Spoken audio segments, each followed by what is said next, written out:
One Question is brought to you by Turnkey Search, a top industry search firm since 1996.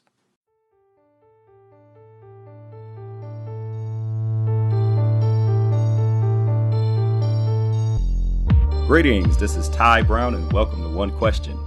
Our guest today is Van Malone. Coach Malone is currently the defensive coordinator at SMU. He has been in the coaching profession for almost 15 years. Greetings, Van. Thanks for joining us. Hey, great to be here, Ty. Now, as a coordinator, you've had the chance to hire people and you got to lead your own staff and unit. You've been in the profession for almost 15 years and you just finished your third season as a defensive coordinator.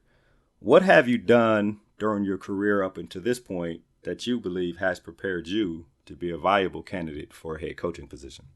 Well, one of the things that has helped me even before I was a coordinator is that I would go out and search coaches who were coordinators and try to pick their brains to be able to find out what the challenges they faced each day as a coordinator.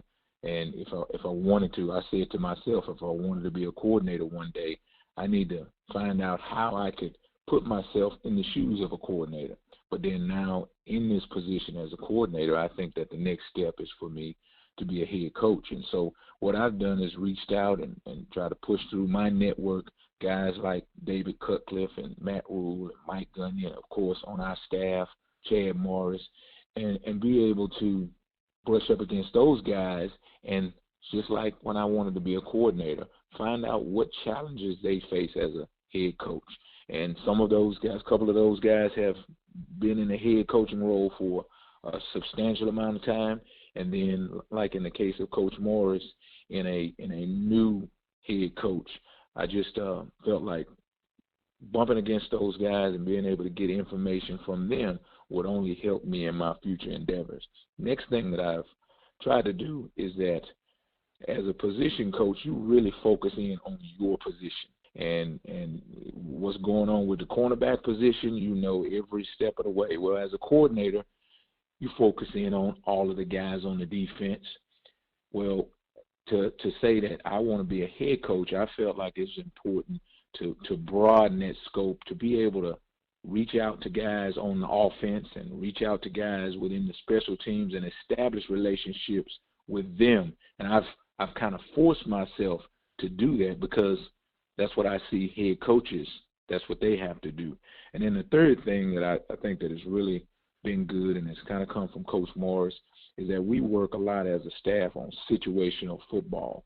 And as a head coach, he's always faced with, here's a situation, this is involving the team, what should we do here? You know, should we go for it? Should we fake the punt? Should we call timeout? And so we'll watch situations week after week that have happened in college football, and we'll discuss them as a staff. And so I think that's been a big-time learning experience for me as a coordinator, but to be able to sit in that seat as a head coach to do that exercise, I think has helped tremendously as well.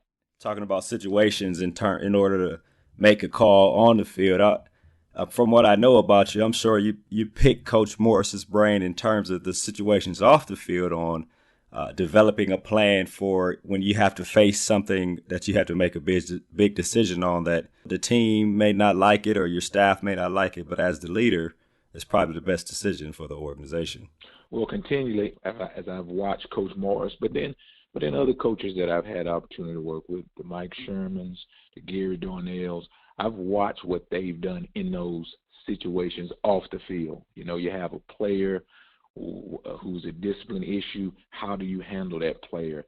How do you handle him as an individual, but then also understand his place within the team? Because all of these coaches that I've worked with have done a good job of managing individual player situations, but then also of making sure that the team is not affected by one bad apple, so to speak. Right. Now, one thing I have noticed in watching you over the last almost decade is that you go out and represent whatever institution you work for. You go out and represent them, and you do it very well.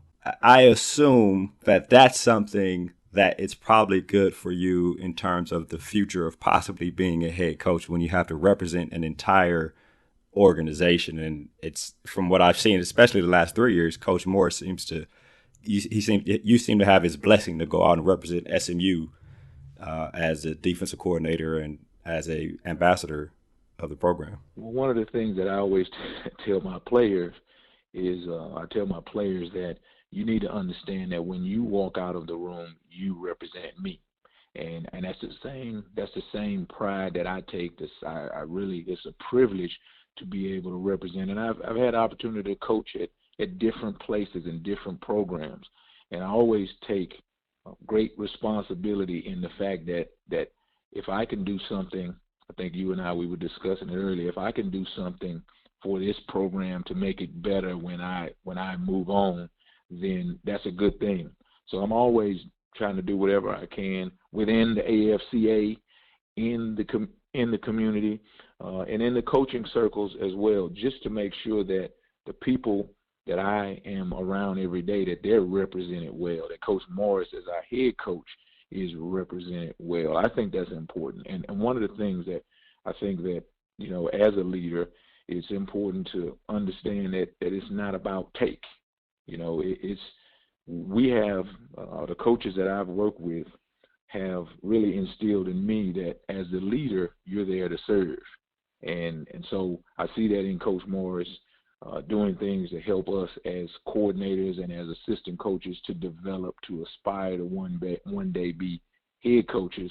But that dynamic, it kind of works both ways, is that every day I go to work to do the best I can to make Coach Morris be the best head coach that he can be, to help him as best as I can, to help him be all that he wants to be as a head coach. And I think, over the years that I've discovered that if you focus on that, if you focus on serving the people who work with you, then you get better.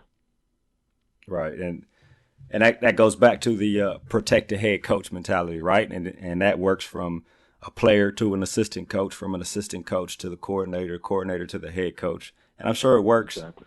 From the head coach to the athletic director, and the athletic director on up to the president, and you can go on to everybody who everybody reports to. It's a very important thing. Now, one question I've always had for coordinators, right? And the question may change when and if you become a head coach. I mean, the answer may change when and if you become a head coach, but how can you continue to, the phrase is always bloom where you're planted, right? Be the best you can possibly be as a defensive coordinator, but simultaneously, you also want to prepare yourself to be a head coach. How are you able to balance those two things in your current position? It's just what you said. It's important, and we train our players to be where your feet are. We talk to them about being 1-0 today, winning today, and focusing on what's going on with you today. Well, I think, like you said, it's a very delicate balance as you look into the future, as you look into the things that you want to do one day. So what I do, and what I've always done, is I'll carry 2 notebooks. And so when I'm in the staff meeting, I'm taking notes which are current. I'm taking notes about, a guy needs to make sure that he goes and sees a trainer, or we got somebody who possibly missed a class, or we got to make sure we work this technique. I'm taking those current notes, but then in that next book, I'm taking notes for the future. I'm listening to things that Coach Morris is dealing with, things that he's saying that affect the program far beyond my reach as a defensive coordinator, as a cornerback coach. I'm taking notes on the things that he's dealing with as a head coach. So I had a coach say to me once that, listen, you're working as an assistant coach, but you always have to have your eye on the future. You have to spend time to work on your future.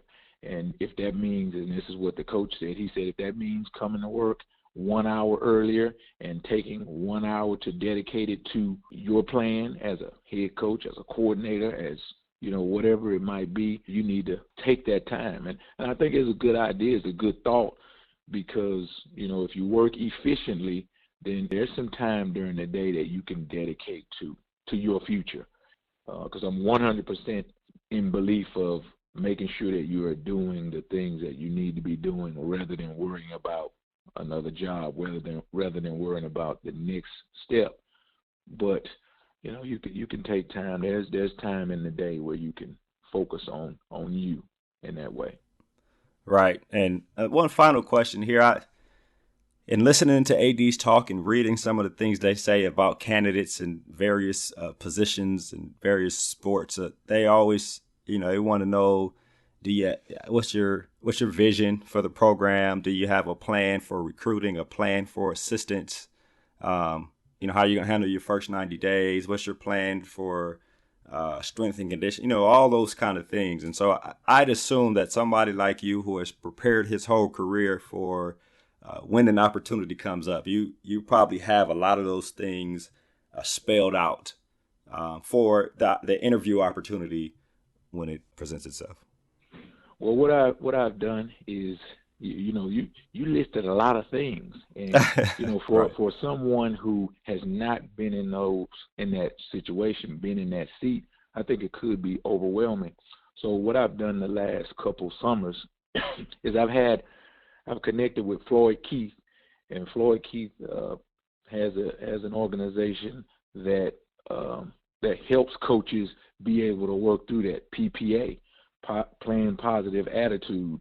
And so what Floyd and I did is we sat down throughout the summer and we worked through the vision. We worked through what would be my plan for the first 90 days. We worked through what are some of the goals that you would have for a program, depending on what level of program that would be.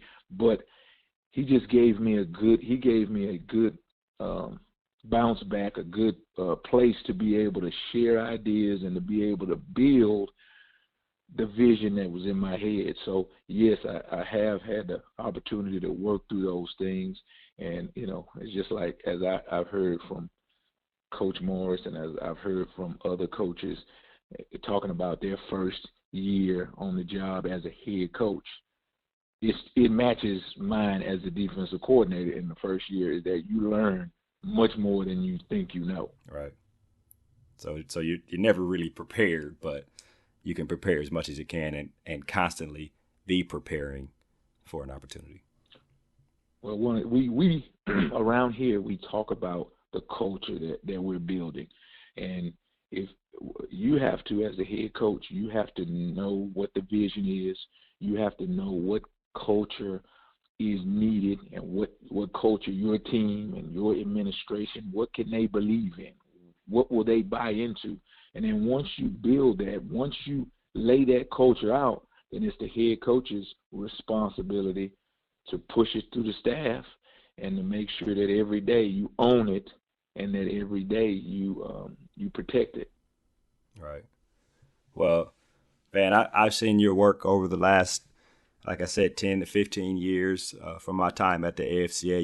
You helped me a lot, and I think you have a great future. When you do get that opportunity to interview and hopefully get that opportunity to be a head coach, I think you have a great future as a head coach. Well, I appreciate you, Tai, man, and it's again over the years. You think I've helped you, and I think you helped me. All right. So I guess we can both say thank you. Well, good. Well, you know what? We appreciate you joining us here on One Question. Thanks a lot. That was Van Malone. Van is currently the defensive coordinator at SMU, and this is Tai Brown with One Question.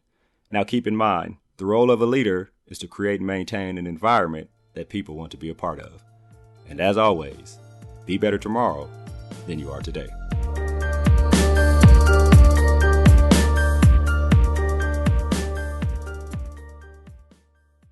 And that's today's One Question, brought to you by Turnkey Search, a top industry search firm since 1996.